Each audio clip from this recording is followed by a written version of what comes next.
CPM നേതാവ് Shrimati ടീച്ചർക്കെതിരെ വ്യാജവാർത്തയും cyber ആക്രമണവും. നിയമ നടപടികളിൽ പതറി ജനം TV.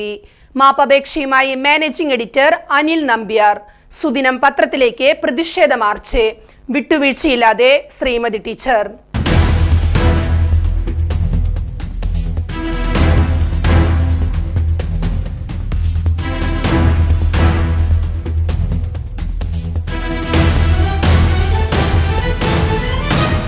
മുതിർന്ന CPM നേതാവും മുൻമന്ത്രിയുമായ PK ശ്രീമതി ടീച്ചർക്കെതിരെ അവയ്ക്കാതി പ്രചരണങ്ങൾ നടത്തിയവർ കുടുങ്ങി. കർക്കശ നിയമ നടപടികളുമായി ശ്രീമതി ടീച്ചർ രംഗത്തെത്തിയപ്പോഴാണ് വ്യാജ വാർത്തകൾ ചമച്ചവർ കുടുങ്ങിയത്. വ്യാജരേഖകൾ ചമച്ച് PK ശ്രീമതി ടീച്ചർ മുൻ MLA PR കൃഷ്ണന്റെ കുടുംബ പെൻഷൻ തട്ടിയെടുത്തു എന്നായിരുന്നു രാഷ്ട്രീയ ലക്ഷ്യത്തോടെ ചിലർ നടത്തിയ അസത്യ പ്രചരണം. ജനം TV, കർമ്മ ന്യൂസ്, ഭാരത് ലൈവ്, സുദിനം ദിനപത്രം തുടങ്ങിയ മാധ്യമങ്ങളാണ് നിഷ്ഠൂര ഭാഷയിൽ ടീച്ചറെ കടന്നാക്രമിച്ചത്. കോൺഗ്രസ് നേതാവും മുൻ MLAയുമായ PR കൃഷ്ണന്റെ ഭാര്യയുടെ പേരും PK ശ്രീമതി ടീച്ചർ എന്നാണ്. ഈ പേര് കണ്ടപ്പോഴാണ് ചിലർ CPM നേതാവ് ശ്രീമതി ടീച്ചർക്കെതിരെ തിരിഞ്ഞത്. വീണുകിട്ടിയ രാഷ്ട്രീയായുധം എന്ന നിലയിൽ ജനം TVയും മറ്റും ശ്രീമതി ടീച്ചർക്കെതിരെ തിരിയുകയും വ്യാജവാർത്തകൾ നിരന്തരം പ്രചരിപ്പിക്കുകയും ചെയ്തു. ഇതിനെതിരെയാണ് ശ്രീമതി ടീച്ചർ നിയമവഴികൾ കൈക്കൊണ്ടത്. തനിക്ക് നേരെയുണ്ടായ അസത്യ പ്രചരണത്തെ പറ്റി മാധ്യമങ്ങളോട് സംസാരിക്കവേ പലപ്പോഴും ശ്രീമതി ടീച്ചർ മാനസിക വേദനയാൽ വിതുമ്പുകയായിരുന്നു. ജനം TV chief editor Anil Nambiar അടക്കം ഇപ്പോൾ ശ്രീമതി ടീച്ചറെ സമീപിച്ച് മാപ്പ് അപേക്ഷിക്കുകയാണെങ്കിലും ഇനിയും അവർ വഴങ്ങിയിട്ടില്ല. നിയമ പോരാട്ടവുമായി മുന്നോട്ടു പോകുമെന്ന് തന്നെയാണ് ശ്രീമതി ടീച്ചർ നയം വ്യക്തമാക്കിയിരിക്കുന്നത്.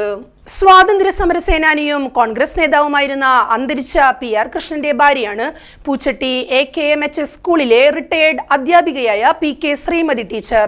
സംസ്ഥാന രൂപീകരണത്തിന് മുമ്പ് തിരുക്കൊച്ചിയിലെ ഒല്ലൂർ മണ്ഡലത്തിലെയും 1960 കുന്നംകുളം മണ്ഡലത്തിലെയും MLA ആയിരുന്നു PR കൃഷ്ണൻ. 1993 ജൂലൈ 7 അദ്ദേഹം അന്തരിച്ചത്. തുടർന്ന് അദ്ദേഹത്തിന്റെ ഭാര്യയായ തൃശൂരിലെ ശ്രീമതി ടീച്ചർക്ക് നിയമസഭയിൽ നിന്നും നിയമപരമായി കുടുംബ പെൻഷൻ അനുവദിച്ചിരുന്നു. 2020 ഫെബ്രുവരി 24 ശ്രീമതി ടീച്ചറും അന്തരിച്ചു. മരണവിവരം സർക്കാരിലും ട്രഷറിയിലും അറിയിച്ച് മരണ സർട്ടിഫിക്കറ്റ് ഹാജരാക്കിയതോടെ കഴിഞ്ഞ 6 വർഷമായി ഈ പെൻഷൻ ആരും കൈപ്പറ്റുന്നില്ലെന്ന് അന്തരിച്ച MLAയുടെ മകൻ അജിത് വ്യക്തമാക്കി. അച്ഛൻ മരിച്ചിട്ട് 33 വർഷമായി. നാടിനു വേണ്ടി ജീവിച്ച അദ്ദേഹത്തിന്റെ പേരിപ്പോൾ ഇത്തരമൊരു വില കുറഞ്ഞ വിവാദത്തിലേക്ക് വലിച്ചിഴച്ചതിൽ വലിയ വിഷമമുണ്ട്.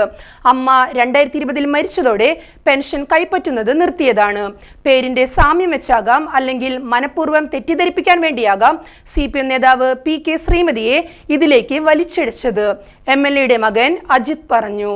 സംഭവം വൻ വിവാദമാവുകയും തെളിവുകൾ പുറത്തുവരികയും ചെയ്തതോടെ വാർത്ത നൽകിയ സംഭവത്തിൽ മാപ്പപേക്ഷിച്ച് ജനം TV chief editor Anil Nambiar രംഗത്തെത്തി. വാർത്താ സമ്മേളനത്തിൽ PK ശ്രീമതി വിങ്ങിപ്പൊട്ടിയതിന് പിന്നാലെ സോഷ്യൽ മീഡിയയിലൂടെയായിരുന്നു അനിൽ നമ്പ്യാരുടെ ഖേദപ്രകടനം. നിയമസഭയിൽ നിന്നും ലഭിച്ച രേഖകളിലെ പേരുസാമ്യം വെച്ച് അടിസ്ഥാനരഹിതമായ ആരോപണം ഉന്നയിച്ച് ഒരു മുതിർന്ന രാഷ്ട്രീയ നേതാവിനെ അധിക്ഷേപിച്ച മാധ്യമ ശൈലിക്കെതിരെ വൻ പ്രതിഷേധമാണ് സോഷ്യൽ മീഡിയയിലും രാഷ്ട്രീയ കേന്ദ്രങ്ങളിലും ഉയരുന്നത്. ശ്രീമതി ടീച്ചർ എന്ന പേരിലെ സാമ്യം ഉപയോഗപ്പെടുത്തി അത്യധികം നിഷ്ഠൂരമായ വേട്ടയാണ് ചില മാധ്യമങ്ങൾ നടത്തിയത്. BJP പോലെയുള്ള രാഷ്ട്രീയ പാർട്ടി വ്യക്തിവിരോധത്തിനായി ഈ വാർത്തകൾ ഉപയോഗിക്കുകയും ചെയ്തു. വിട്ടുവീഴ്ചയില്ലാത്ത നിയമ പോരാട്ടവുമായി മുന്നോട്ടു പോകാൻ ശ്രീമതി ടീച്ചറും CPM നേതൃത്വവും തീരുമാനിച്ചതോടെ ജനം TVയും അനിൽ നമ്പ്യാരിനെയും പോലെയുള്ളവരാണ് കുടുങ്ങിയിരിക്കുന്നത്.